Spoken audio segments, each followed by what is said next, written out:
ಕೋಗಿಲು ಲೇಔಟ್ನಲ್ಲಿ ಅಕ್ರಮ ಒತ್ತುವರಿ ತೆರವು ಮಾಡಿದ ಬಳಿಕ ಈಗ ಥಣಿಸಂದ್ರದಲ್ಲೂ ಕೂಡ ಒತ್ತುವರಿ ತೆರವು ಮಾಡಲಾಗ್ತಾ ಇದೆ. ಬೆಳ್ಳಂಬೆಳಗ್ಗೆ ಎಸ್ಆರ್ಕೆ ನಗರದಲ್ಲಿ ಜೆಸಿಬಿಗಳ ಘರ್ಜನೆ ಕೇಳೋದಕ್ಕೆ ಸಿಕ್ತು. ಬೆಳ್ಳಂಬೆಳಗ್ಗೆ ಇವತ್ತು ಎಸ್ಆರ್ಕೆ ನಗರದಲ್ಲಿ ಜೆಸಿಬಿಗಳು ಘರ್ಜಿಸಿದವೆ.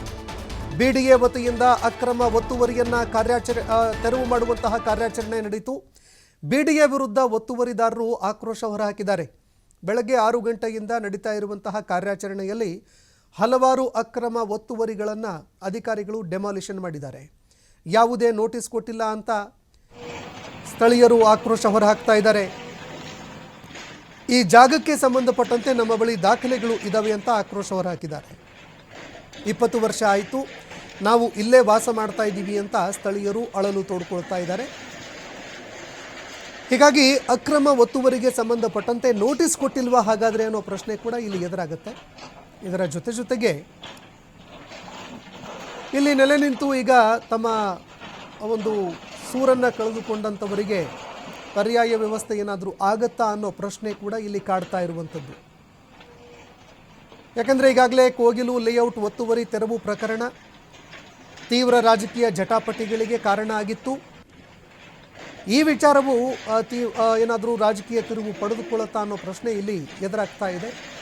ದೃಶ್ಯಾವಳಿಯಲ್ಲಿ ನೋಡ್ತಾ ಇದ್ದೀರಿ, ಬೆಳ್ಳಂಬೆಳಗ್ಗಿನ ಜಾವ ಜೆಸಿಬಿಗಳು ಘರ್ಜಿಸಿದವೆ. ಥಣಿಸಂದ್ರದಲ್ಲಿ ಕೋಗಿಲು ಲೇಔಟ್ ಬಳಿಕ ಥಣಿಸಂದ್ರದಲ್ಲೂ ಕೂಡ ಅಕ್ರಮ ಒತ್ತುವರಿ ತೆರವು ಮಾಡಿದ್ದಾರೆ ಜಿಬಿಎ ಅಧಿಕಾರಿಗಳು.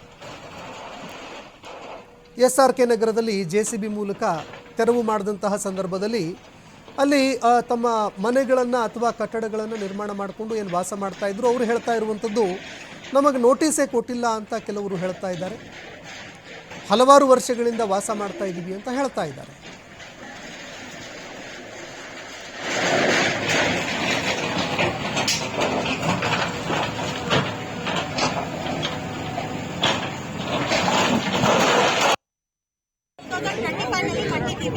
ಇವಾಗ ಬಂದು ವಿತೌಟ್ ನೋಟಿಸ್ ಅವರು ಡೆಮಾಲಿಷನ್ಗೆ ಬಂದಿದ್ದಾರೆ. ನಮ್ಗೆ ಗೊತ್ತಿಲ್ಲ. ಬೆಳಗ್ಗೆ ಎಷ್ಟಿಟ್ಟು ಡ್ಯೂಟಿಗೆ ಹೋಗೋಣ ಅಂತ ರೆಡಿ ಆಗ್ತಾ ಇದ್ರು. ನಮ್ಗೆ ಏನೂ ಗೊತ್ತಿಲ್ಲ. ವಿತೌಟ್ ನೋಟಿಸ್ ಬಂದಿದ್ದು ಡೆಮಾಲಿಷನ್ಗೆ ಸ್ಟಾರ್ಟ್ ಮಾಡಿದ್ರು. ಇವಾಗ ಚಿಕ್ಕ ಮಕ್ಕಳು ಎಲ್ಲ ಇದ್ದಾರೆ, ಎಲ್ಲಿ ಕರ್ಕೊಂಡು ಹೋಗ್ಬೇಕು? ಇವಾಗ ನೀವು ಬಿಡಿಎ ಪ್ರಾಪರ್ಟಿ ಅಂತ ಹೇಳ್ತಾ ಇದ್ದೀರಿ ಅಲ್ವಾ? ಬಿಡಿಎ ಪ್ರಾಪರ್ಟಿಗೆ ಯಾಕೆ ನೀವು 3,30,000 ಸ್ಟಾಂಪ್ ಡ್ಯೂಟಿ ತಗೊಂಡಿದ್ದೀರಾ? ಯಾಕೆ ಈ ಖಾತಾ ಮಾಡಿಸಿದ್ದೀರಾ? ಯಾಕೆ ಕಾವೇರಿ ಕನೆಕ್ಷನ್ ಕೊಟ್ಟಿದ್ದೀರಾ? ಯಾಕೆ ನೀವು ಎಲೆಕ್ಟ್ರಿಸಿಟಿ ಎಲ್ಲ ನಮ್ಮ ಹೆಸರು ಮೇಲೆ ಮಾಡಿದ್ದೀರಾ? ಬಿಡಿಎ ಪ್ರಾಪರ್ಟಿ ಅಂದ್ರೆ ಅದೆಲ್ಲ ಆಗಲ್ವಾ ಸರ್? ಇವಾಗ ಡಿ.ಕೆ. ಶಿವಕುಮಾರ್ 6 ಎಕರ್ಸ್ ಪ್ರಾಪರ್ಟಿ ಇದೆ, ಅವ್ರಿಗೆ ರೋಡ್ ಬೇಕು ಅಂತ ನಮ್ದು ಎಲ್ಲ ನೀವು ಯಾಕೆ ಇದು ಮಾಡಿದೀರಾ? ಹಳೇದು ನೋಡಿ ಸರ್, 20 ವರ್ಷ ಮುಂಚೆ ತಗೊಂಡಿದ್ದಾರೆ.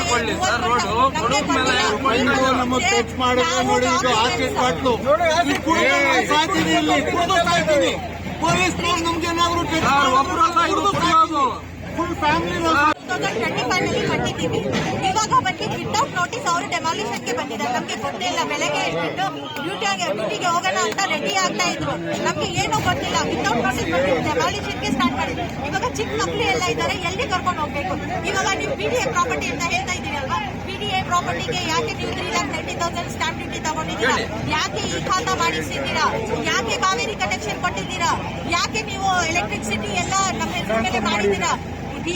ಬಿಡಿಎ ಪ್ರಾಪರ್ಟಿ ಅಂದ್ರೆ ಅದೆಲ್ಲ ಆಗಲ್ವಾ ಸರ್? ಇವಾಗ ಡಿ.ಕೆ. ಶಿವಕುಮಾರ್ 6 ಎಕರ್ಸ್ ಪ್ರಾಪರ್ಟಿ ಇದೆ, ಅವ್ರಿಗೆ ರೋಡ್ ಬೇಕು ಅಂತ ನಮ್ದು ಎಲ್ಲ ನೀವು ಯಾಕೆ